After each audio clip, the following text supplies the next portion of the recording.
Okay, it is 2:45, March the 22nd, 2016, CALLERLAB Convention, Norfolk, Virginia. Welcome. My name is Tom Miller. I will be your moderator for this session. So come on in and make yourself comfortable there.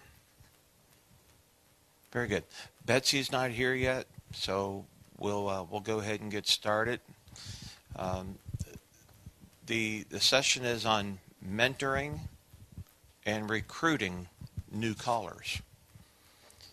And the past several years, the mentoring thing has become a pretty interesting topic, a hot topic, because now we're finding that a lot of guys have been helping other callers and other people to become callers and so forth, and helping them to point in a direction to where they need to go and show the way of how to become a caller. And it's not an easy chore to be that person that wants to mentor somebody. There's a lot of work and a lot of responsibility. And in this session today, that's what we're going to talk about: how to talk about and things to do about the mentoring, and how do we get new people into the calling aspect of square dancing.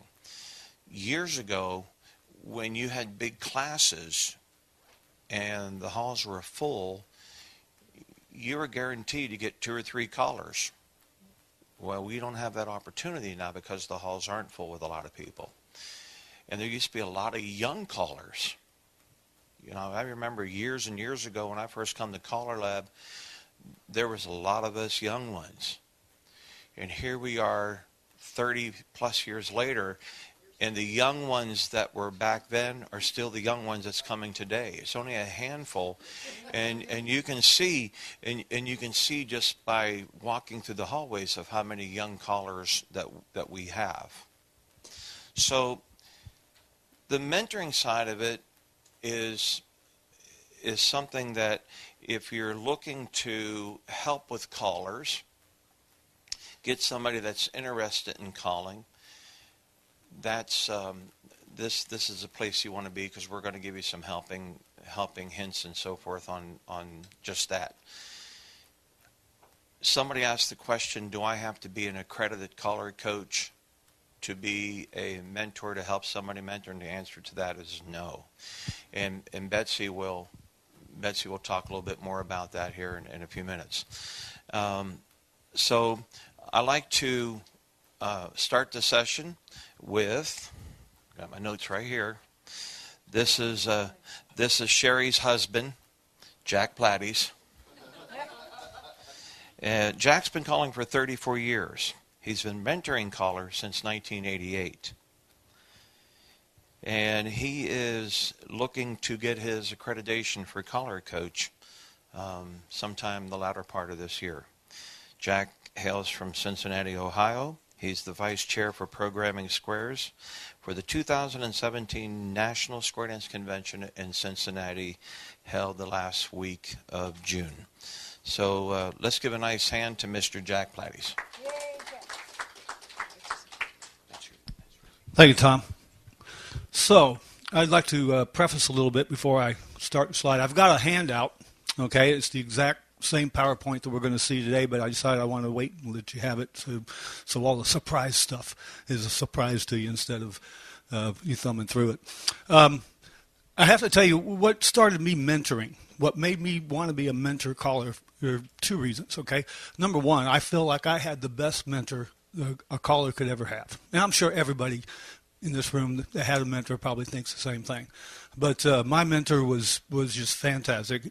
The late Chuck Myers, formerly of Florida and Ohio, was my mentor. And he took me, and, you know, it was funny. The first time I went to one of his dances when I first got back from Okinawa, Japan, into Dayton, Ohio, I called him up on the phone.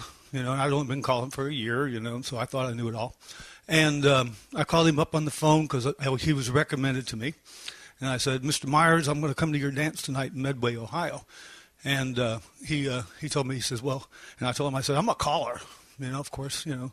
And I was a big shot, and so he said, well, you guys come on, and he said, bring a record, And so I brought a record, and so introduced myself and blah blah blah. I was still in the Air Force at the time, and he actually worked at Wright-Patterson Air Force Base, and so midway through the dance, he decides he's going to just let me do the singing call. So he introduces me. He says, hello, this is a new caller that just come into the area, and he's really good, I hope. And I got on, did my first singing call, and it went from there. And I ended up going to Chuck's house for hours and hours and hours, for years and years and years, up until, the day he died. He was my mentor. So that's one reason I decided I wanted to give back. I wanted to give back what Chuck gave, because Chuck was a mentor to many, many callers. And so I felt it was my responsibility to give back what he gave us, okay? So that was number one. Number two, as I got older and smarter, okay, I decided that, I can teach lesson classes, okay? And, let's all be honest, most of our lesson classes are maybe a square, 2 squares of people, right? And I can teach 2 or 3 lesson classes a week, in my busy day job schedule and my night job schedule and whatnot. But, I realized it was probably better for me to try to mentor several callers. If I can get 10 callers teaching 2 or 3 squares a week, that just it creates 10 times more dancers than I can do on my own. So there's another reason why I felt it was important for me to become a mentor for the activity. So before we get started, I want to kind of give you a couple of definitions, and I do this with my new callers.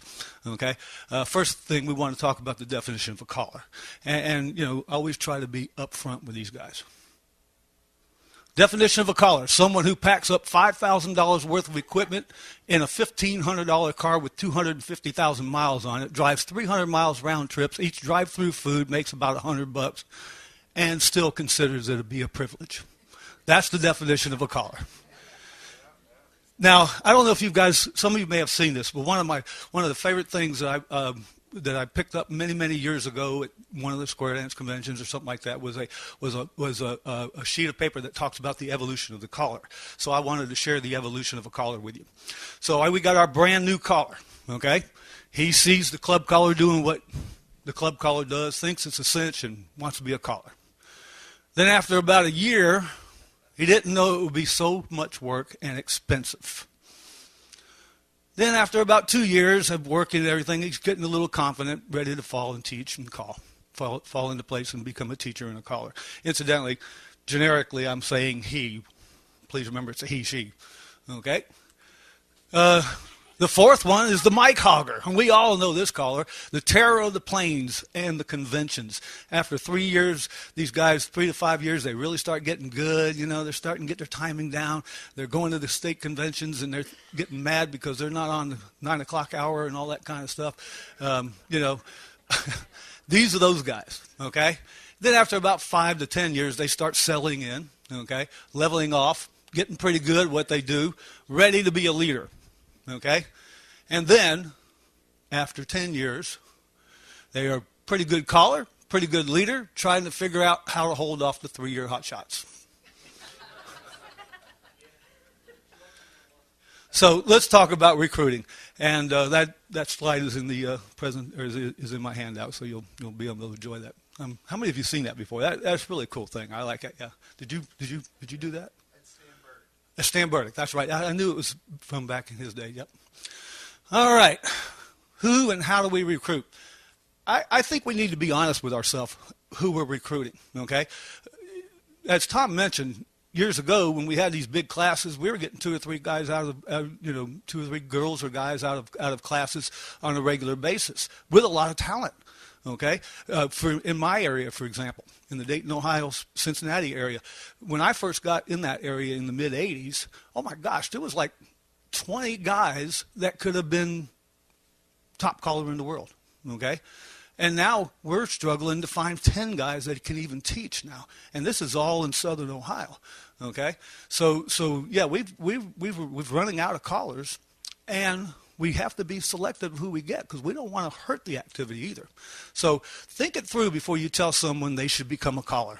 Don't just tell them they should become a caller just because they whistle well, okay? Not everyone is cut out for it, Okay, your time is important.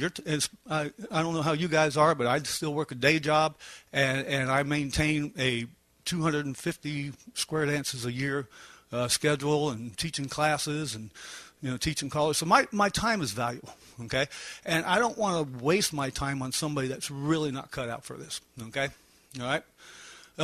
Invest some time in getting to know. If you identify somebody that you think has got a little bit of potential to be a good caller, invest some time to getting to know that person and who you want to recruit. Try to understand their commitment to the activity. A good way to look for people that might be potential as callers is look for the current leaders of the clubs. Most of the current leaders of the clubs and the local associations and things like that are probably 3 to 5 year square dancers. Okay, in some cases they're 1 year square dancers because they needed somebody to take over. But in most cases we're looking at 3 to 5 year square dancers. Okay, which is a good time for someone to consider being a caller. All right, but if you look for the ones that are leaders, that gives you an idea that there is some leadership potential there, because we all know the minute you pick up a mic and decide you're going to be a square dance caller, you are now a leader, and you can't go back from that. There's no changing that. So look for the leaders. Keep your standards high, okay? And I'm not saying pre-qualify everybody and stuff like that, but do keep your standards high. You know what it's going to take for someone to become a caller, okay? And make sure you understand the person that you're trying to recruit is cut out for that kind of life, okay? And remember, bad caller teachers can hurt this activity, and we all know that. I mean, if we got people that are bad teachers and bad callers going out and into the malls and doing demos and things like that, and the non-dancing public sees that, and it's a person that's just terrible, the last thing they're going to do is want to go square dancing. That's the last thing they're going to want to do, and that's going to be their impression of the activity going forward. So let's be careful who we recruit as callers and what we let them do. This is a pretty cool thing. Host a presentation at your local dancer association on what's involved in becoming a caller. I do this at several state conventions. I'm sure everybody's heard the, So You Want to Be a Caller thing. Okay, and I've got a presentation named So You Want to Be a Caller, and I'll be willing to share it with anybody. It's a PowerPoint. And it basically goes through, it's kind of an overview of what it's going to take for a person to be a caller. I've actually had people come to it at the Ohio State Convention or at the Indiana State, or I've done it in several different places, and they come up to me and say, I'm glad you did that because I don't want to do this anymore. Hey, that's fine. If somebody is, if just a little bit of telling them what overview of becoming a caller is about, and they say I can't do it, that's great, because you're not investing a lot of time getting a person 2 years into it and then say, I don't want to do it anymore. But it's a great presentation. If you want it, just let me know. Send me an email. And then another good avenue of locating talent is the amateur nights at your local clubs. Most times you can look at someone doing a singing call and, get a good feel as if there's some potential there. Okay, so those are just some different ways. But I like this one. I like presenting at the local association dances or meetings or at some of the state conventions and things like that. It's usually a 1 hour presentation, and I go through a lot of stuff, even talking about the financial end of being a caller. So we've done recruited. Okay, we finished recruiting our caller, and now we're going to become the mentor. Okay, so we need to understand what the brand new caller is, right? So, as we said before, that brand new caller sees the club caller, thinks it's easy, kind of like karaoke, that kind of thing. Then the brand new caller does a singing call at the local amateur dance, probably borrowed the music from the club caller, another little sticky area these days. Decides that calling is definitely for him. Practices the same singing call about 1 million times, goes out to another dance, and I'm sure we all have this story, goes out to another dance, sounds pretty good. Somebody comes up and books him for a dance next year, and he hasn't even started patter yet, So be careful. That's when the trouble will begin. But a key thing to being a mentor is a true mentor needs to be upfront and honest with whoever you're working with, okay? Don't let them think they're just going to fall in this profession without a lot of hard work, okay? I see too many callers, too many young, new callers that just don't realize the work that's involved, okay? There's a lot of work involved. One of the guys that I mentored many years ago from this area, in fact, he lives here now, Ken Jordan. I don't know if you know Ken, but I mentored him from scratch, and he had absolutely no talent to start, okay? He didn't. He'll tell you that. But he worked hard. He was the hardest working caller I've ever seen to become good at what he does now. I mean, he went to all the voice coaches. He couldn't carry a tune. He went to all the voice coaches, and he learned how to sing. He learned how to call. He followed me everywhere for 5 years. I couldn't get rid of him. I know he's going to buy this tape too, but he worked as hard as anybody I've ever seen become a caller. That's the kind of guy you want to mentor. So let's identify the basic needs of a new caller, okay, to kind of get started. And you know, some of these basic needs don't have to be set in stone, but this kind of develops a framework of what a caller can, what we want to work with, who you want to recruit. We need somebody that's got a strong, clear voice, obviously. You know, got to be able to communicate to the dancers. An understanding of music is a big help. Able to recognize the melody. Somebody told me this week that everybody can sing as long as they can recognize the melody. That's where it takes a lot of practice. That's where Ken had his trouble. He had trouble recognizing the melody, but he went to voice coaches over the years and learned. A singing voice helps, but it's not a major requirement. We all know that. There's a lot of activity that can be done for a caller that doesn't know how to sing. And there's a lot of need for callers out there with this. Not so much, or I was pointing at my head, by the way, guys, and not the voice, okay? Willingness to learn. This is one of my pet peeves. I don't like to teach or work with new people that want to constantly argue with you and debate with you. Okay, I want people that's willing to learn. If they don't like what I'm saying, they don't have to use what I'm saying. But I don't want them to sit there and argue and be unwilling to learn. Promotional skills, leadership skills, and teaching skills is something we need to look for when we're recruiting and teaching new callers. Okay, only because that's exactly what they're going to be. They're going to be ambassadors to our activity. They're going to be promoting, they're going to be leading, and they're going to be teaching new people how to square dance. Passion for the craft and the activity, I think that's number one prerequisite to being a caller, okay, because life changes. And then, of course, evaluation skills. They need to be able to evaluate themselves, okay, honestly evaluate yourself, okay. And you know, one of the worst things to do is listen to your own self after you record it. It's like, that's not me. But be able to evaluate that and evaluate your calling skills. Another key thing here, a serious mentor. If you're seriously going to mentor, you need to go to the CALLERLAB website and pull up the mentoring guidelines, okay? And you need to study that mentoring guidelines. It's a really nice document, and it really does give you a good framework on how you're going to work with new callers. All right, and be upfront about the money, okay? If you're going to mentor a caller, don't let them think it's easy, all right? You know, they're going to have to buy some equipment, you know, even used equipment. If they get an amp, speaker, mic, and cords, even the cheapest ones these days, you know, the 200s and the 300s that everybody's trying to get rid of, you're going to spend $400 to $600 on a decent set. Music, whether digital or records, if they're going to have some way to play that music, if they're using MP3s and digital, so we're talking about a little money there. Encourage them to join local callers associations, so they need to pay the dues, okay? And the national organizations, you need to train the new caller on BMI, ASCAP, and insurance. That's a key thing. I think that's important. And obviously, they're going to have to be a part of one of these national organizations if they're going to want to, you know, get brokered into some BMI and ASCAP and insurance. Caller schools. I can't, you know, emphasize that enough. You know, you can mentor all day long, but you still need to send these guys out to the caller schools. When some of these caller coaches are coming through the area, and I've been to some, we've had Betsy in a couple times over the years in our area. We've had Tom in a couple times. Tom's coming into Indiana.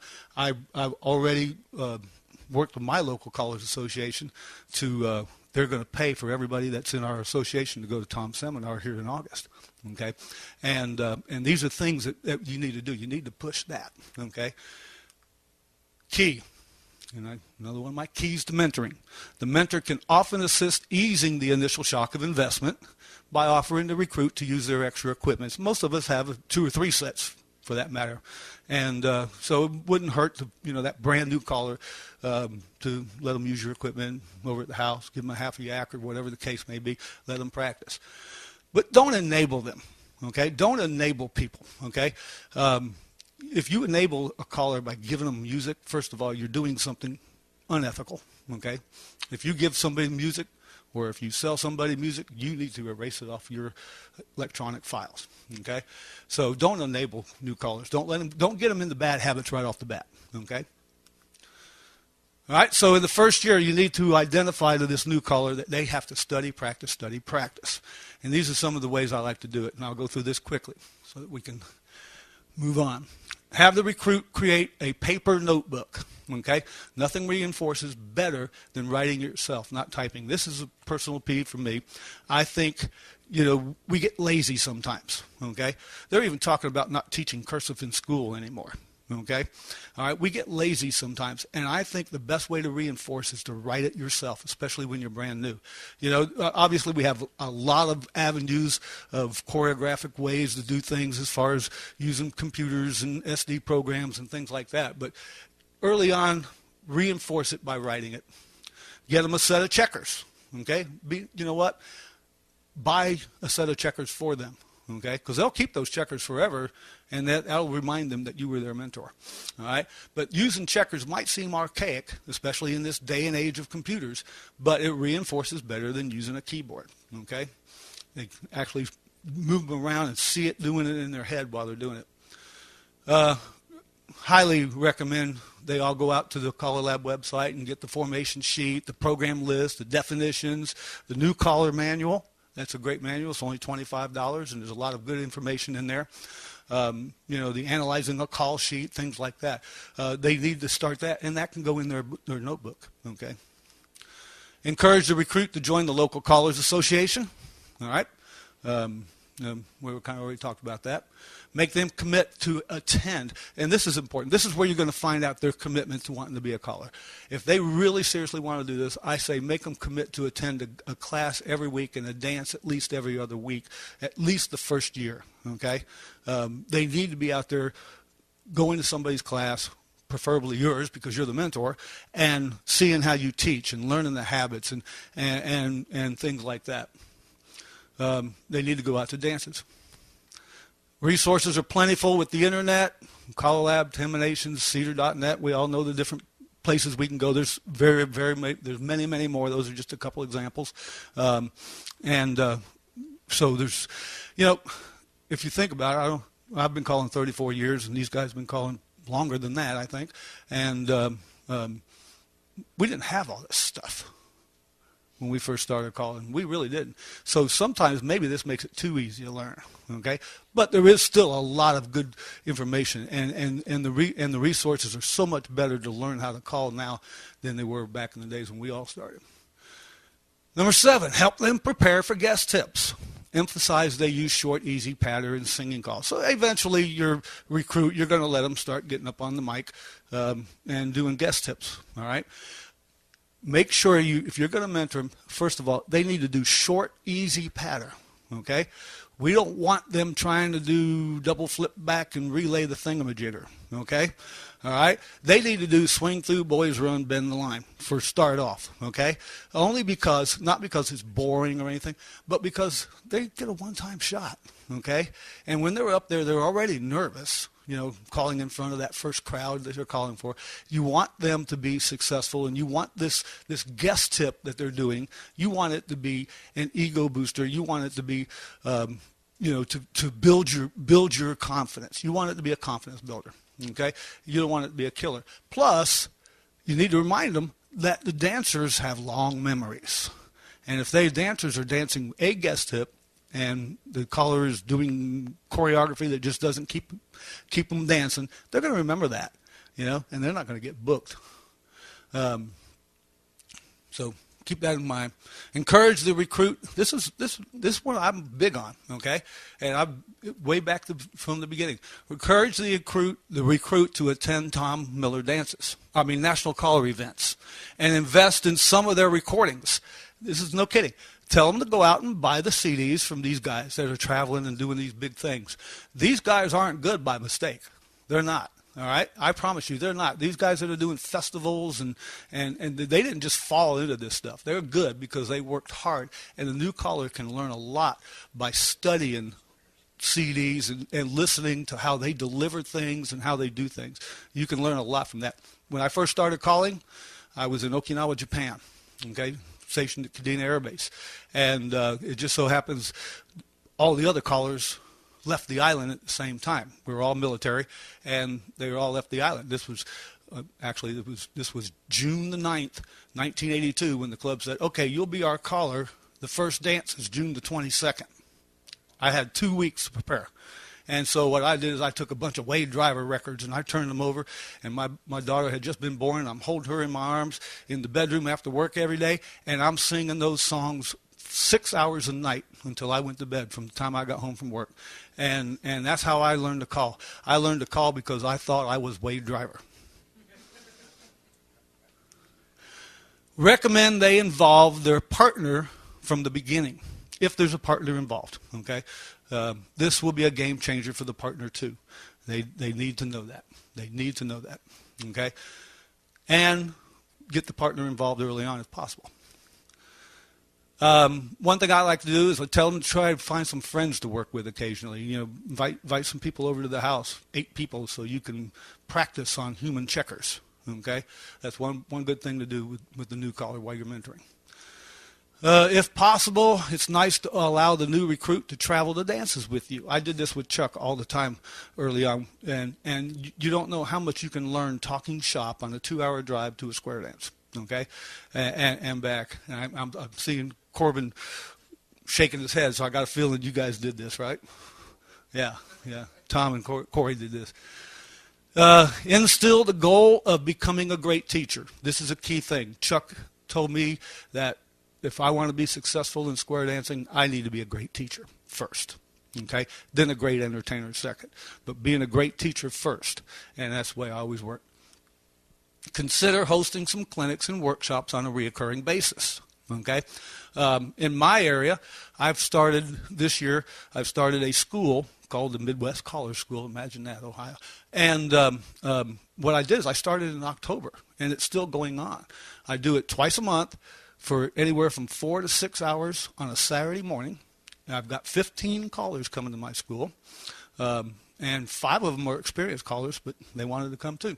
And we work hard. We go through the entire CALLERLAB curriculum as far as the coaching curriculum is concerned.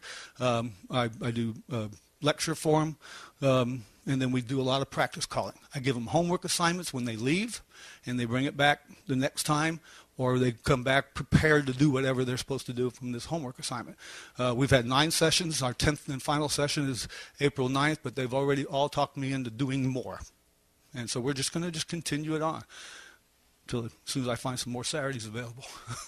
But it's a great way to do it. And you can do that. You can do it pretty cheap. You know, on 3 of those sessions, when we go 6 to 7 hours, my wife even cooks for them because I don't want to let them leave to go eat lunch because there's just so much hassle getting everything back. So she just makes deli lunch for them, and we go on. Share your plan. Share your plan to the recruit. Tell them what your goals are for that recruit, and make their goals. All right? And this is the 2 to 5 year plan. You want them to plan to begin ready to teach a class somewhere in that 2 to 5 years. Okay? Get them ready to book some dances and one-nighters. That's the business side of it. Get them ready to be able to prepare how to run a business. Okay? Have them take some local office. Get them motivated to be leaders. Begin to help other new callers as well. It doesn't hurt. I started mentoring in 1988. I started calling in 1982. So I was only a 6-year caller when I started doing my mentoring. Map a plan to become a leader. You just got to map a plan. Continue education. Stress it, stress it, stress it. They got to go everywhere they got to go. Okay? I actually had a caller in my area. we had Tony Oxidine come in and do a 2-day seminar for our Callers Association. And I was in charge of putting it all together, so I was out, going, within a 100-mile radius trying to sell this to all these different callers. I had one caller that had been calling for about 30, 35 years, relatively decent caller and whatnot. And I said, you need to come to our Tony Oxidine seminar. He says, there's nothing Tony can teach me. That's sad. That's sad. Just because you've been calling for 35 years doesn't make you an expert. So continued education. Making a difference in the activity. That's what we want our new callers to do. That's what we want our recruits to do, is make a difference. That's a key. And that's about all for my presentation right at the moment.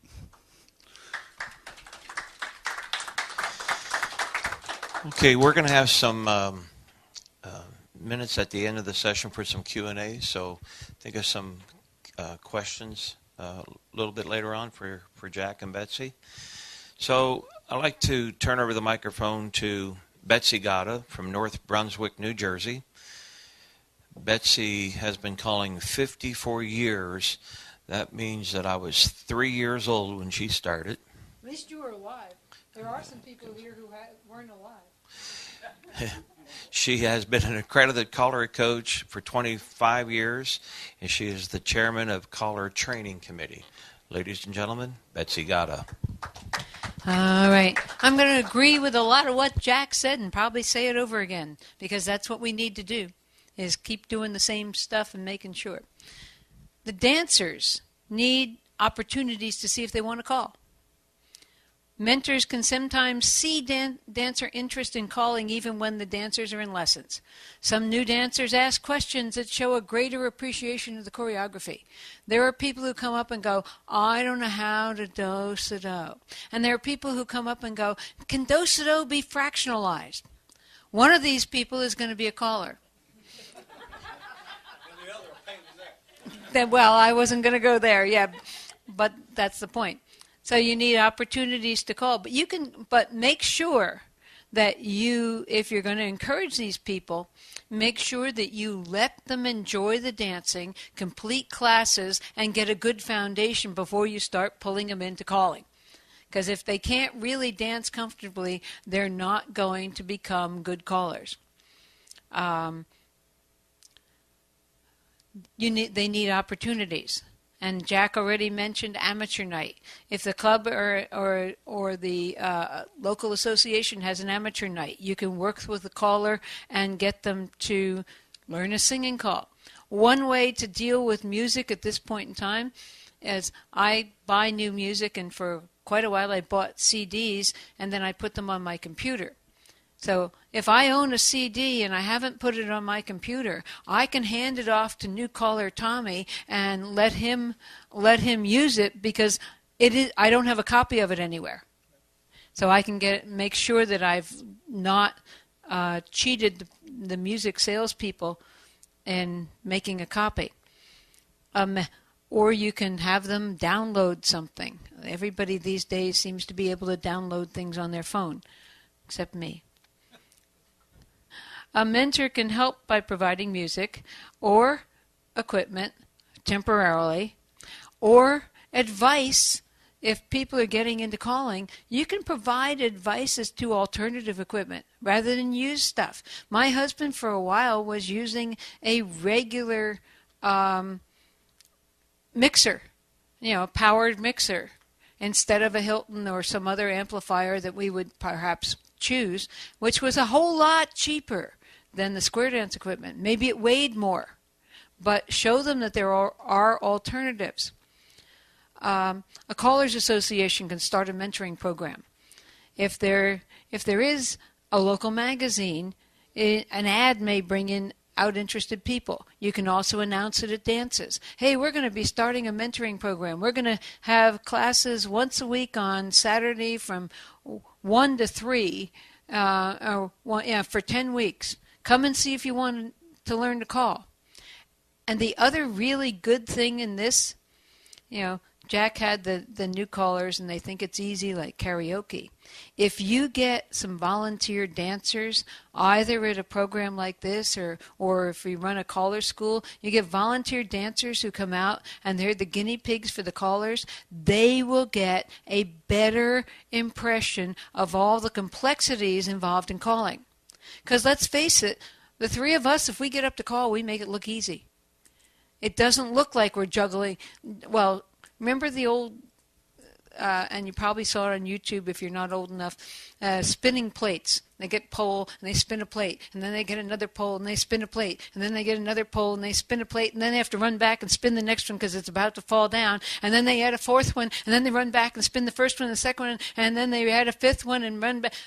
Callers are spinning a whole lot of plates or juggling a whole lot of balls, and if they make it look easy, the new potential callers don't understand that.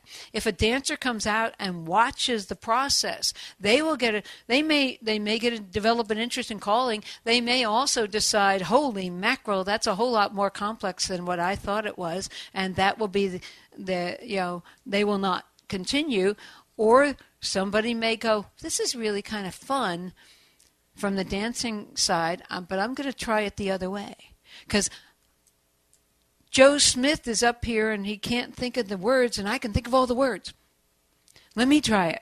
Then they find out that on this side of the microphone there is a giant brain magnet that takes your brain and sucks it away so you can't think of anything. But one of the good things about that is any of those dancers will have more sympathy for any newer caller when they struggle. And that's an important thing. So the Callers Association can start a program. If callers are willing to mentor, maybe they have one subject that they think they do well. Maybe they're not an accredited CALLERLAB accredited caller coach. Maybe they're not even have ever mentored before, but they feel like they really can develop a singing call well. Then they could take that piece and get a feel for teaching a new caller, and somebody else can work with them on the choreography. Unfortunately,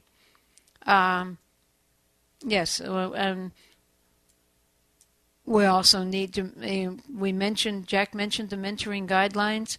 Also, we need to encourage the dancer or the new caller to purchase a starter kit for new callers, which will have a vast amount of information for them to be able to refer to. Don't hand it to them. Make them invest something. People value what they pay for. Now, there are areas that don't have a callers association. A mentor caller can gather a group of potential callers using the above methods: advertising in the local magazine, announcing at dances, talking to the friends, going, if you guys are interested in calling, we're going to have some series of workshops in my basement. Clean the basement. Then you can set up 5 or 10 sessions and work with the new callers in your own home. It was interesting. Sometimes newer callers get interested, and one of them is here in this room, and they've been to caller school, and they look at each other and go, we need to practice more. We need a venue to practice. There's no association in our area. So they got together and formed a callers practice group, which grew into an association. And that was kind of really neat, because they still meet once a month, and they offer free dances to people so they have somebody to call to. The callers invest in their craft by, I don't know, do you pay a hall rent? No, it's at a church, but the callers pay $10. Microphone. Sharon. State your name, where you're from. Sharon Trimble from Lehigh Valley. The caller group there, we meet at a church, and I'm not 100% certain. I believe that it's free from as far as the church, but we collect $10 for each of the callers. Even though the dancers are free, the callers pay, and then they use that money to do things such as a short-lived caller, not a short-lived, but a short shortened caller school or a weekend or something like To that. hire somebody for a workshop. Yes, As Jack. yes, thank you. There you go. Short-lived. Well, hopefully only the school is short-lived and the caller isn't. I know. I understand. We're all in the same boat.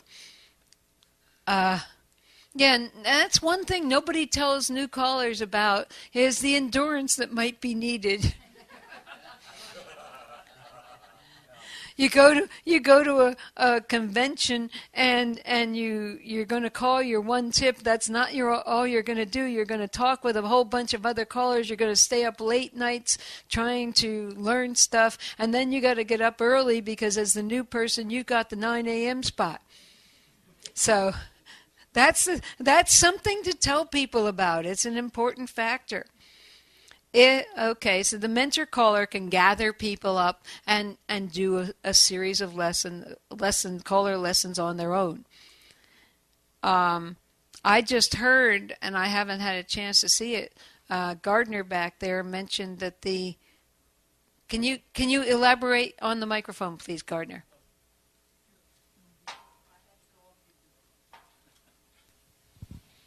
Gardner Patton from New Jersey. But people have been communicating via Skype a lot, face-to-face. And if you have your screen, you can share the screen. And so if you're using a checker mover like CALLERLAB, you can be Skyping with somebody and share the CALLERLAB screen with them. So you can set up formations and so on. So a mentor can work with a new caller even if they're 40 miles away. I have a person in my dancing class who wanted to become a caller, but he lived quite a ways from me. So we would get on Skype and use this method. And now CALLERLAB has just come out with a new method whereby either caller can call by voice, and you're talking to the same floor. So you don't need 8 real people. You can have your checker mover. You can call just the way that you'd be calling to a floor, and the mentor can work with the new caller and work that out. And you can see a demonstration of that here? You can see it. You can see a demonstration. Reinhold Rudick has CALLERLAB down just outside the where we eat down there.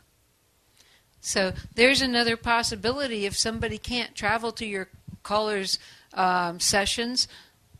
You can work with somebody by Skype. Maybe somebody's far away. I'm envisioning stuff like somebody up in Alaska who can't get to another caller in Alaska or Hawaii or whatever. But the point is there's things all over that will help us to work with new callers. We have to be aware of them. I just learned this part today from Gardner and right at the end of the last committee meeting that I had. Okay. Caller mentors should emphasize that the new callers should know and have knowledge and study what the calls accomplish and be aware of what they do. Back in the beginning, back when I was learning to call, the advice somewhere in the 70s, a lot of times, the advice to a new caller was, Jack, okay, you want to learn to call, go get a class and teach them. Excuse me, but this is the blind leading the blind. We must have driven a lot of people out of dancing with this advice. I'm serious. When our Callers Association did a class quite a while ago now, I was coaching the class and I was dancing, and they were each assigned a call to teach. And this guy taught it wrong. And I danced it the way he taught it until he got to the point where he couldn't continue because the choreography was wrong. And he was really angry with me because I didn't correct him. And I looked him in the eye and I said, if you're teaching brand new dancers, which one of them is going to know to correct you? You have to know it. He still wasn't happy with me, but he got the point. And the point is, if you're teaching new people, you teach them wrong, they're going to learn it wrong. And so you hear, as a caller coach, you keep hearing, oh, I want to learn to sight call. And the answer, because I truly believe that people say, I want to learn to sight call because they think it will eliminate a lot of the work. As people who want to teach callers, mentor callers, we owe it to them to tell them that sight calling takes the most work of all. Because you have to know before it leaves your lips what the call you're giving is going to do to the dancers, to the formation, to the arrangement, and whether or not it will have a higher degree of difficulty and cause them consternation and confusion. Because if you don't, then you're going to get up there and you're going to call stuff that they can't do and never understand why. And as Jack said, first impressions go a long way.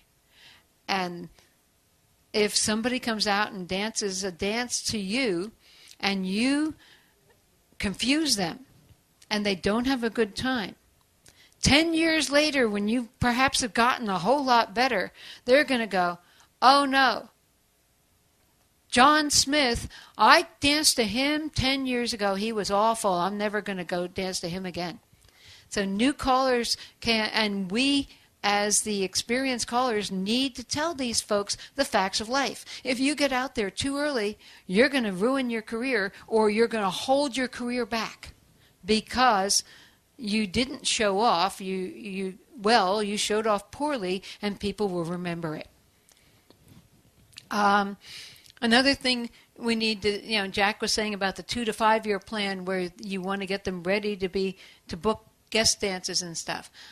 Depending on the number of callers in the area, there may be fewer opportunities for callers to book guest dances at clubs. Then I hope it doesn't land on me.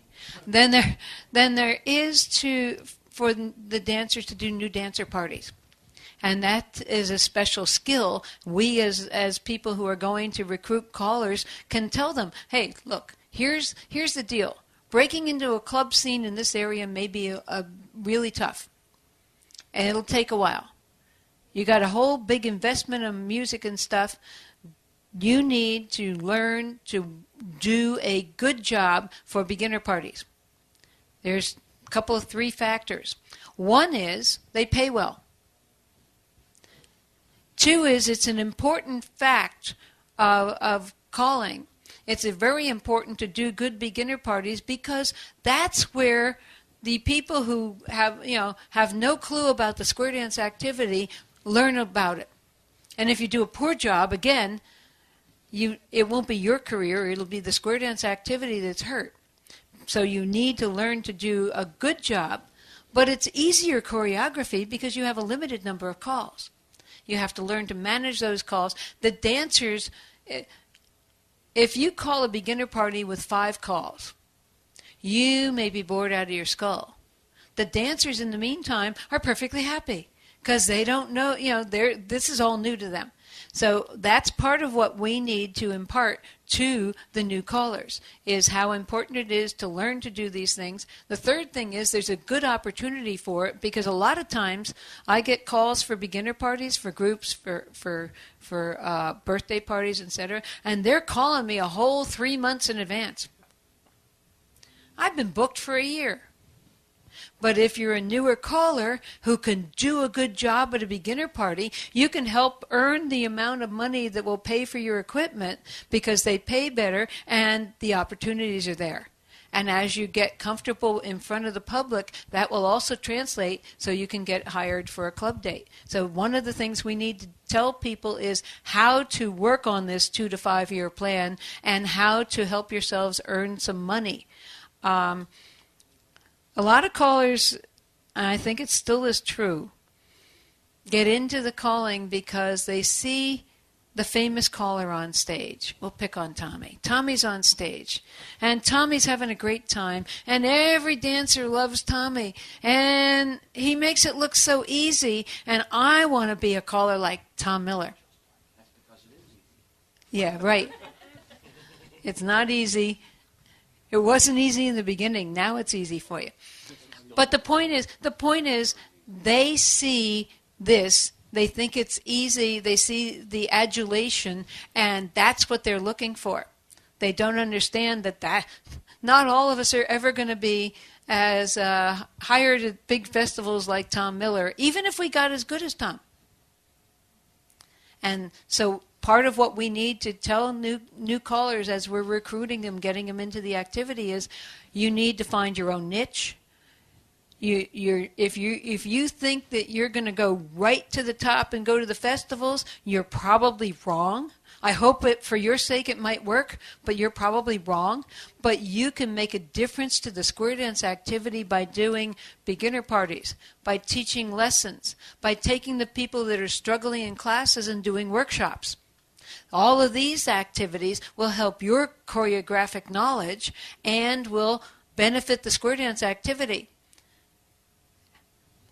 Okay. I'm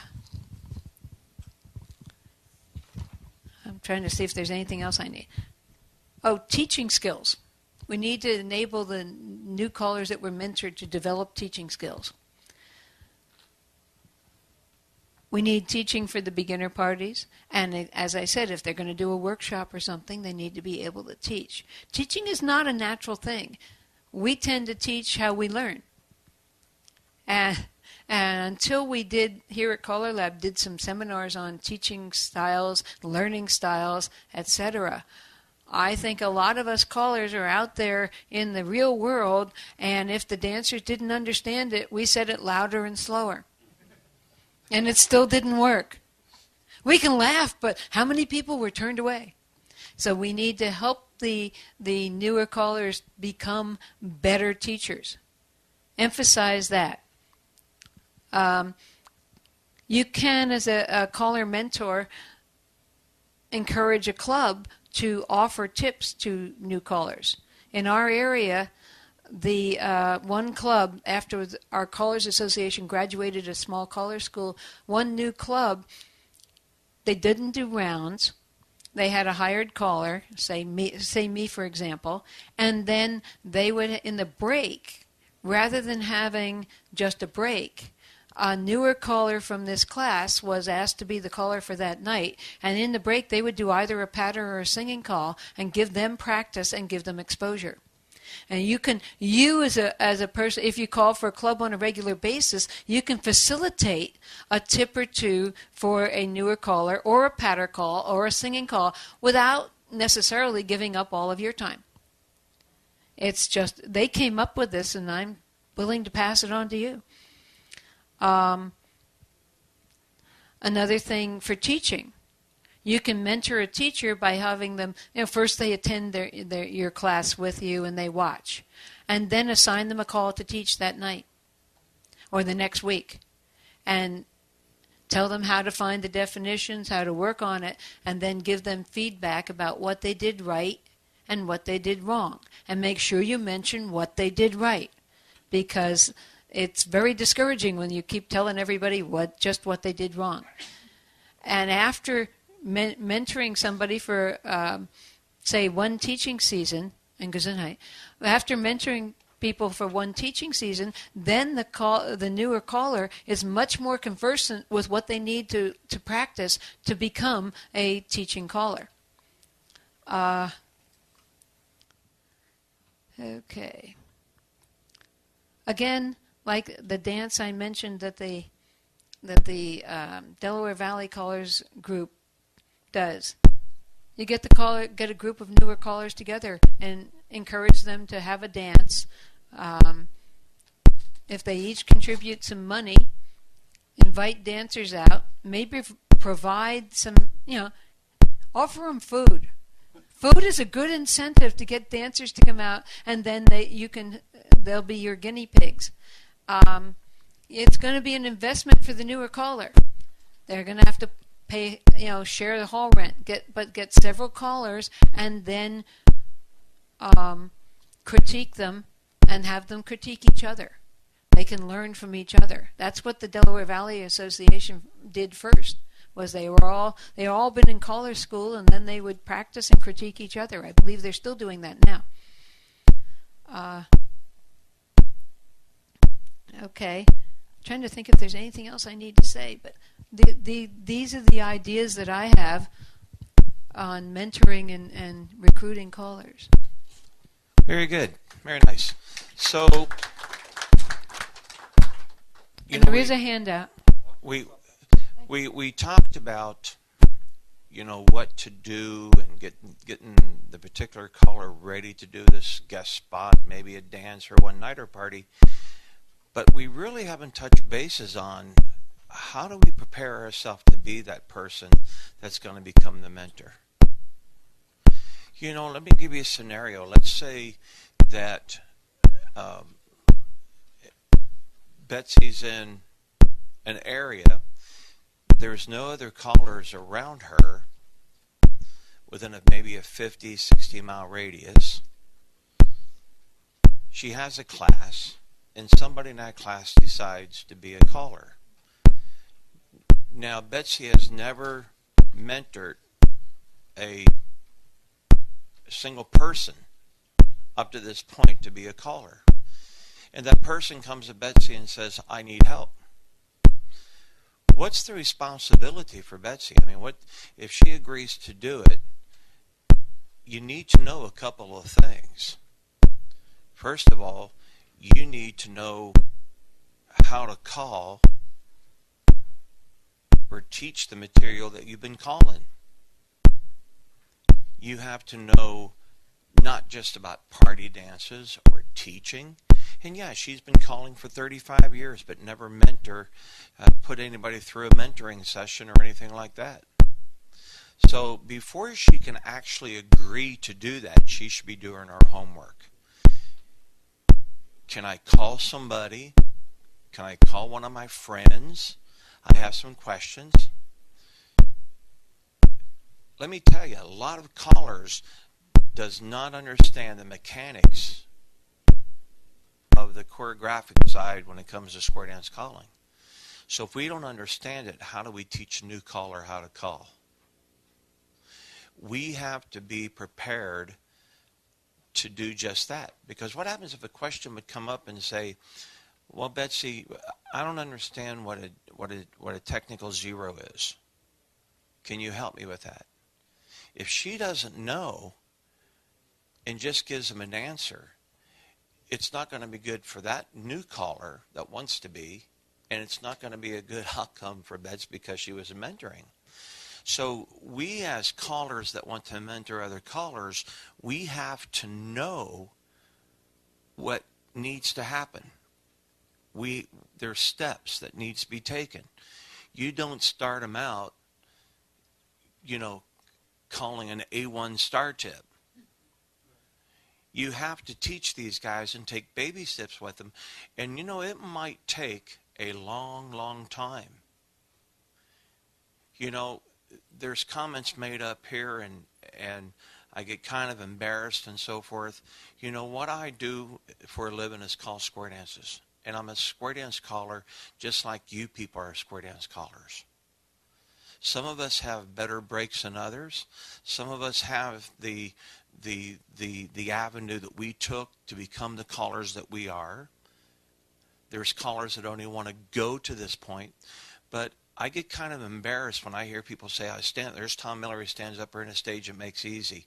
Let me tell you something. To this day, after calling 44 years, I still have my struggles. Oh, yeah. But you make it look and yeah, I may look at easy, but inside it's tearing apart at me. I still practice my patter. I still practice my singing calls. Things doesn't come natural to me. I got a stack of records so stupid high because I can't go back and I couldn't do them.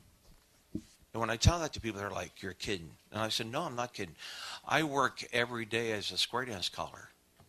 And yeah, I get up on the stage and I do what I'm supposed to do. You know why? Because that's what I do for a living. And I love the square dance calling side of it. I'm in the process of right now mentoring a 11-year-old out of the Lancaster area. And we've been doing everything by email because that's the only, they're not into the Skype and they're not into, and we do phone calls. And the reason that I stepped up to the plate, Tony Oxendine called me, and he was talking about this young boy's getting some wrong information. When I sat down and talked with this young boy and his parents, they were getting wrong information. They were being told by 4 or 5 other callers what to do, what not to do. And I sat down and I said, listen, I'll be more than happy to help you get you through what you need to do, but we're going to take it in steps. Now, of course, with being an accredited caller coach, that's a bonus because we have everything in play and so forth. So I'm taking him in the steps that he needs to get into the steps. And I do it for free. Because this is what I do. This is what I want to do. And this is something that you have to think about as wanting to be a mentor to someone that's new calling. You got to have the right answers. You got to have that personality. You got to have the shoulders that, yeah, you may hurt a feeling, but you have to understand that that's all part of being a mentor. You can't lie to these people. You can't say that you're going to be the best square dance caller. You're going to be another Jack Pladdys. You can't tell people that. You have to work the steps and let them find out for themselves. You know, and the thing of it is, you can only hold their hand for so often. Because sooner or later, they're going to go on vacation. And they're going to be out in St. Louis. And they decide to go square dancing. And somewhere along the way, this guy or lady inherited a color badge. Or bought it. And that club's going to see that, and they're going to say, hey, you want to call a tip? Well, sure. Absolutely. Of course, being the mentor, you don't have a clue this is happening. But let me tell you something. You're going to hear about it sooner than you want. You're going to hear it from dancers, especially because I know there's a lot of people out in the St. Louis area that know me. And with our Facebook and our email, we're going to hear it. You're going to hear it from the caller that you taught, how he did. And these are the things, this is the learning process that we have to do. And tell me what I was going to say was, and the dancer's opinion may differ vastly from the caller's opinion of how they did. Yeah. Okay, we got about 3 minutes. Does anybody have any? We got 10? Okay. Anybody have any questions?